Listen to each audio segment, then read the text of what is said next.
So Teresa, here we are in front of the beautiful cathedral and we can't go inside it at the moment. You're a lover of Scripture, you're reading Scripture at home. What do you feel Scripture is telling us about this moment in our lives?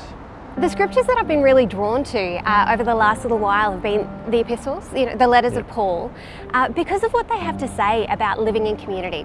They are letters written to early communities about their experiences, about their issues, and they don't pull punches. The reality is that living in those early Christian communities was tough, and they needed a lot of encouragement. They needed a lot of opportunities to grow, and I think that's one of the things that I love about the Christian life is we are called to live in community, and God uses community to help us to become everything that He's created us to be. So of course the elephant in the room talking about community is that we can't gather together as we normally would in community. So how do we apply that comment on community in our current situation? Yeah, great point.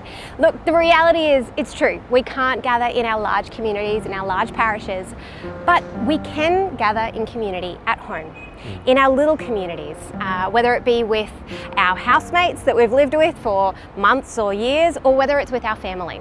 And the reality is that with these people, we're spending a lot more time with them than we normally would. True.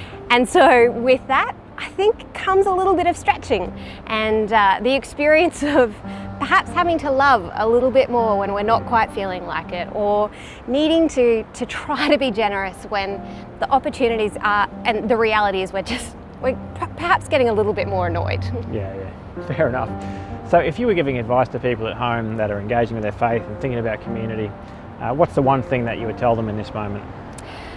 Yeah, look, the reality is that when it comes to community, it's often less about the other person, and it's more about what God is doing in us and what God might be trying to teach us. And so I would encourage people to look at Scripture and to be inspired by Scripture, and particularly the epistles, to hear what God might want to say about changing us rather than changing the other person in our lives. Very good. Thanks for your insights, Teresa. No worries.